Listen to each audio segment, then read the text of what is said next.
नमस्कार दोस्तों, स्वागत है आपका हिंदी नॉलेज शो में। तो दोस्तों, एक बहुत ही ज़्यादा बड़ी और खुश करने वाली खबर है। इसे जानकर आप खुश तो होंगे, साथ ही आपको गर्व भी महसूस होगा।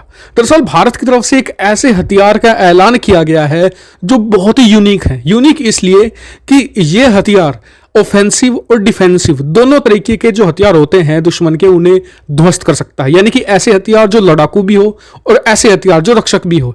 एग्जाम्पल के तौर पर डिफेंस सिस्टम भी और इसके अलावा मिसाइलें भी, दोनों को तबाह कर सकता है। और ये हथियार है क्या, ये तो मैं आपको बताऊंगा ही। साथ ही कब तक ये भारतीय सेना में शामिल होने वाला है ये भी मैं आपको बताने वाला हूं। तो मेरे साथ आप इस वीडियो में अंत तक बने रहिएगा। बहुत इंपॉर्टेंट वीडियो है, ध्यान से सुनेगा भी मुझे। तो चलिए वीडियो को शुरू कर लेते हैं। लेकिन उससे पहले अगर आपने अभी तक चैनल को सब्सक्राइब नहीं किया है तो चैनल को सब्सक्राइब कर लेना, ताकि आप आने वाले समय में ऐसी इंपॉर्टेंट वीडियो मिस ना कर पाए। तो दोस्तों, 2020 में बहुत सारी घटनाएं हुई, लेकिन एक घटना जो चीन के साथ हुई उससे ये साफ हो गया कि आने वाले समय में भारत के लिए चीन ही नंबर 1 दुश्मन होने वाला है और भारत को चीन को लेकर ही तैयारी करनी पड़ेगी। ऐसे में चीन और रूस का गठबंधन भी भारत के लिए मुश्किल का सबब है, क्योंकि रूस चीन को बहुत ही खतरनाक हथियार प्रोवाइड करा रहा है, खास करके डिफेंस सिस्टम। जैसे कि हाल ही में उसने S-400 दिया।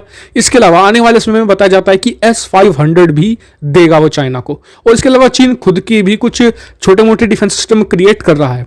तो ऐसे में डिफेंस सिस्टम को तबाह करना, और इसके अलावा चाइनीज हाइपरसोनिक मिसाइल भी है जो चीन तैयार कर रहा है, जिसे डोंगफेंग 17 या फिर डोंगफेंग 21 भी कहा जाता है। तो इन दोनों को टैकल करना बहुत ही मुश्किल है। खास करके हाइपरसोनिक मिसाइल को तो रोक ही नहीं सकते आप, अभी तक दुनिया में कोई मैकेनिज्म ही तैयार नहीं है।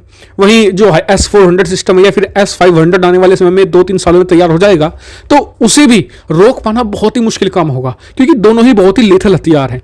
तो ऐसे में भारत ने इन्हें रोकने का एक तोड़ ढूंढ निकाला है।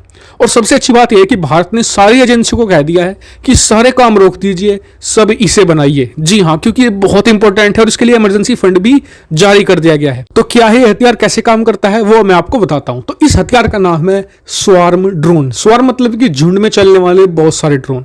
दरअसल अगर आपको किसी डिफेंस सिस्टम को ब्रीच करना है तो बहुत ही मुश्किल है, चाहे छोटा हो चाहे बड़ा हो। वही हम बात करें S-400 या फिर आने वाले S-500 की, तो वो तो और भी ज्यादा मुश्किल काम है।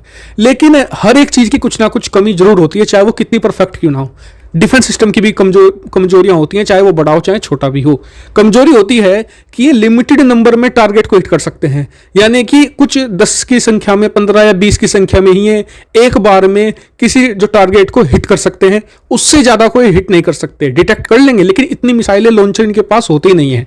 तो ऐसे में भारत ने इसका तोड़ निकाला है स्वार्म ड्रोन। स्वार्म ड्रोन में क्या होता है कि एक ड्रोन का पूरा झुंड होता है। ये ड्रोन भी ऐसे वैसे नहीं होते, ये आत्मघाती ड्रोन होते हैं, यानी कि जो अपना टारगेट है उस पर गिरकर ब्लास्ट होते हैं। तो ऐसे में भारत की प्लानिंग ये है कि हमारे जो jaguar air to land attack लड़ाकू विमान है, उसमें 24-24 की संख्या में ये स्वार्म ड्रोन लगाए जाएंगे। ठीक है, मान लीजिए अगर हमारे सामने S-400 है या S-500 है, तो उसके सामने पहले जैगवार को भेजा जाएगा, वो स्वार्म ड्रोन छोड़ेगा।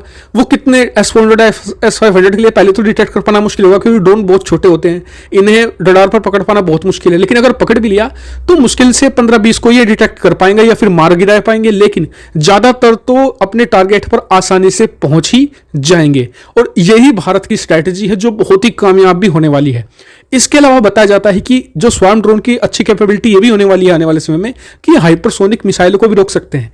कैसे? अगर, लेकिन इसके लिए भारत को झुंड बड़ा बनाना होगा, जैसे कि अमेरिका काम कर रहा है। अमेरिका की प्लानिंग है कि हजारों जो स्वार्म ड्रोन का एक झुंड तैयार कर लिया जाए, जो सिंगल कंट्रोलर से चले, यानी कि एक ही आदमी कंट्रोल करता हो उन हजारों ड्रोन्स को। ऐसा एक पूरा झुंड तैयार किया जाए। और मान लीजिए कहीं पर इनकमिंग जो हाइपरसोनिक मिसाइल है, डिटेक्ट तो आप कर सकते हैं हाइपरसोनिक मिसाइल को, लेकिन मारकर गिराना मुश्किल है, क्योंकि वो बहुत ज्यादा मैन्यूवर करती है, यानी कि इधर उधर भागती है, हिलती डुलती है। तो ऐसे में जब हजारों ड्रोन का झुंड होगा, तो उससे चाहे कितना भी मैन्यूवर कर ले, कितनी ज्यादा स्पीड से क्यों ना आ रही हो, उन ड्रोन से टकराकर उसे विस्फोट होना ही होगा। और आबादी से पहले ही जो हाइपरसोनिक मिसाइल है वो तबाह हो जाएगी। हालांकि आपको बता दूं कि चीन भी तैयारी कर रहा है स्वार्म ड्रोन बनाने की, उसने कुछ टेस्ट भी किए हैं, लेकिन चीन ने कभी भी आंकड़े जारी नहीं किए हैं। जबकि अमेरिका ऐसे आंकड़े जारी करता है, भले उसका टेस्ट फेल हो या फिर पास हो, वो ऐसे आंकड़े जारी करता है। चीन ने आज तक कोई भी आंकड़ा जारी नहीं किया। बताया जाता है कि जितने भी 1 या 2 टेस्ट हुए शायद, उनके दोनों ही अभी तक फेल रहे हैं। भारत ने सबसे अच्छी बात यह करी है कि सारी एजेंसियों को कह दिया है कि इसे इमरजेंसी बेसिस पर बनाइए और थोड़े ही समय के अंदर इसे बनाकर जैगवार जो लड़ाकू विमान है उसमें इंटीग्रेट कर दीजिए। और ये बहुत ही सस्ता, सरल और बहुत ही अच्छा उपाय भी है। जी हाँ, क्योंकि इसमें जो ड्रोन्स होते हैं बहुत ही चीप होते हैं, बहुत ही सस्ती क्वालिटी के होते हैं, क्योंकि उन्हें बनाया जाता है आत्मघाती हमला करने के लिए, यानी कि एक बार इस्तेमाल के लिए। तो इसलिए उन्हें इतना ज़्यादा कोई खास बनाया नहीं जाता। हालांकि इसके दूसरे इस्तेमाल भी हैं।